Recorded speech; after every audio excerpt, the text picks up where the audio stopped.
এই মুহূর্তে সবচেয়ে বড় খবর, বাংলাদেশ সরকারি কর্মচারীদের ডিএ মামলার দ্রুত শুনানি আর্জি খারিজ সুপ্রিম কোর্টে।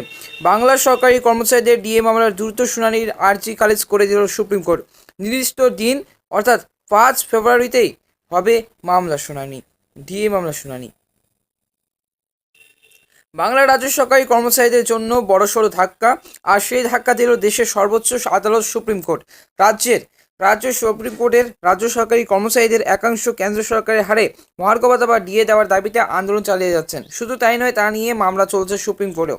আগামী 5 ফেব্রুয়ারি মামলাটি শুনানি হওয়ার কথা, কিন্তু সেই মামলা যাতে দ্রুত শুনানি হয় তার জন্য সুপ্রিম কোর্টে পৃথকভাবে আর্জি জানানো হয়। কিন্তু এদিন অর্থাৎ শুক্রবার সে আর্জি খারিজ করে দিয়েছে দেশের সর্বোচ্চ আদালত। গত 3 নভেম্বর সুপ্রিম কোর্টে দশমবারের জন্য পিছিয়ে যায় ডিএ মামলার শুনানি। সেই সময়েই জানানো হয়েছিল 5 ফেব্রুয়ারির মামলাটির শুনানি হবে, কিন্তু রাজ্যের সরকারি কর্মচারীরা সেই শুনানি এগিয়ে আনতে চেয়ে আর্জি জানিয়েছিলেন। সেটাই এদিন খারিজ করে দিয়েছে শীর্ষ আদালত। সন্দেহ নেই, এই সিদ্ধান্ত আন্দোলনকারীদের কাছে বড়সড় ধাক্কা। কলকাতা হাইকোর্টের এই মামলাতেই রাজ্য সরকারি কর্মচারীদের পক্ষে রায় দিয়েছিল।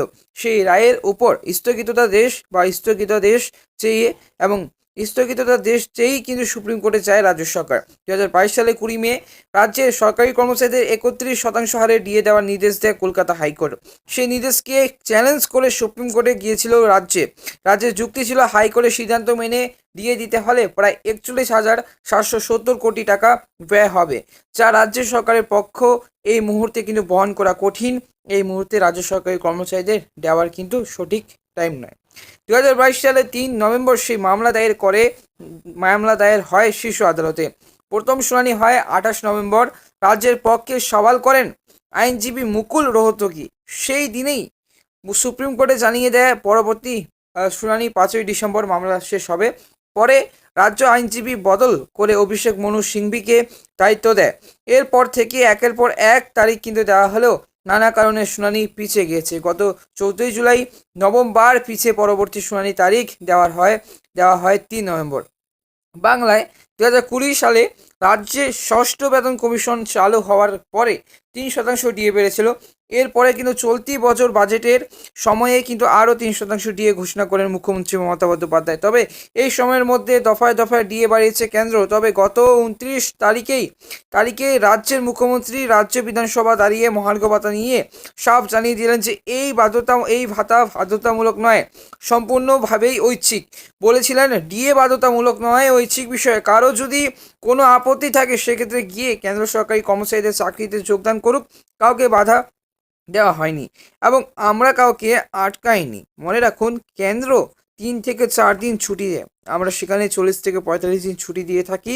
এই বিষয়গুলি মাথায় রাখবেন। আমরা 10 বছরে একবার বিদেশ যাওয়ার ব্যবস্থা করেছি এবং মুখ্যমন্ত্রী মমতা বন্দ্যোপাধ্যায় বলেন যে আমরা 40 থেকে 45 দিন ছুটি দিই এবং কেন্দ্র সরকার 3 থেকে 4 দিন। কেন্দ্র সরকার ও রাজ্য সরকারের মধ্যে তফাৎটা কিন্তু আকাশ পাতাল। কেন্দ্রের কর্মীরা তাদের কাঠামো অনুযায়ী চলে, সেই অনুযায়ী বেতন বা ডিএ পায়। আমাদের এখানে যে 40 দিন ছুটি পান, তাও তো ভ্যালু অ্যাড করতে হবে। ডিএ বাধ্যতামূলক নয়। বাড়িতে যারা কাজ করেন এবং যারা দোকানদার, তাদের বেতন আলাদা। পার্থক্য রয়েছে। যাদের এখানে আপত্তি রয়েছেন তারা কেন্দ্রের চাকরি করুন, এবং কেউ আটকায়নি, এবং কেন্দ্রের আর রাজ্যের চাকরি তো আলাদা। তো এই মুহূর্তে কিন্তু এই খবর ছিল আজকের এই ভিডিওটি। এখান থেকে ভিডিওটি যদি ভালো লেগে থাকে অবশ্যই ভিডিওকে লাইক করবে, চ্যানেলটিকে সাবস্ক্রাইব করে পাশের বেল আইকনটা অবশ্যই ক্লিক করে রাখবে।